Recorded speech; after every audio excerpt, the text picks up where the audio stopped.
షెబీ chief Madhavi Puri Buch రాజీనామాకు demand చేస్తూ నేడు కాంగ్రెస్ నిరసనలు చేస్తోంది.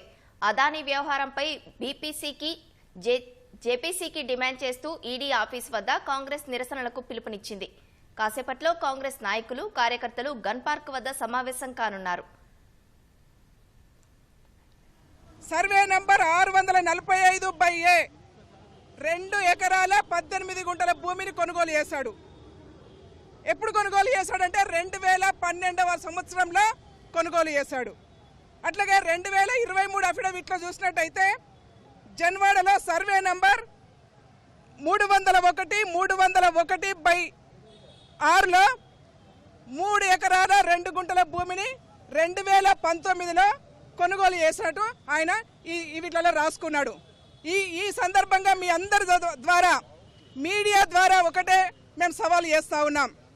ఆ భూమి నీదా అవునా కాదా స్పష్టంగా ప్రజలకు తెలియజెప్పాలి. ఇవాళ ఈ అఫిడవిట్లలో ఉన్నటువంటి ల్యాండ్ మీ భార్య పేరు మీద ఉంది, మీ కొడుకు పేరు మీద ఉంది, నీ పేరు మీద ఉంది. నువ్వే స్వయంగా అఫిడవిట్లలో ఇవాళ రాసి పంపించావు. నువ్వు ఒకవేళ ఇదే తప్పైతే, నువ్వు చెప్పింది తప్పైతే ఇక్కడికి వచ్చి ముక్కు నాలుగు రాయాలని చెప్పేసి విజ్ఞప్తి చేస్తా ఉన్నాను నేను. అంతేకాకుండా కేటీఆర్ గారికి ఒకటే సవాల్ ఏంటంటే, అనేక మంది త్యాగాల ఫలితమే తెలంగాణ రాష్ట్రం వచ్చింది కాబట్టి నువ్వు లేదంటున్న భూమిని నువ్వు నిన్న చెప్పావు, నా భూమి కాదు మా మిత్రుడి ఫామ్ హౌస్, అది నేనే దగ్గరుండి కూలగొట్టిస్తా అని చెప్పేసి. నువ్వు కూలగొట్టిస్తావో కూలగొట్టివో కానీ నేను పేపర్ల మీద సంతకాలు పెట్టి పంపిస్తాను. అమరవీరుల కుటుంబానికి ఆ భూమిని ఇద్దామని చెప్పేసి వాళ్ళ నేను సవాల్ విసురుతా ఉన్నాను.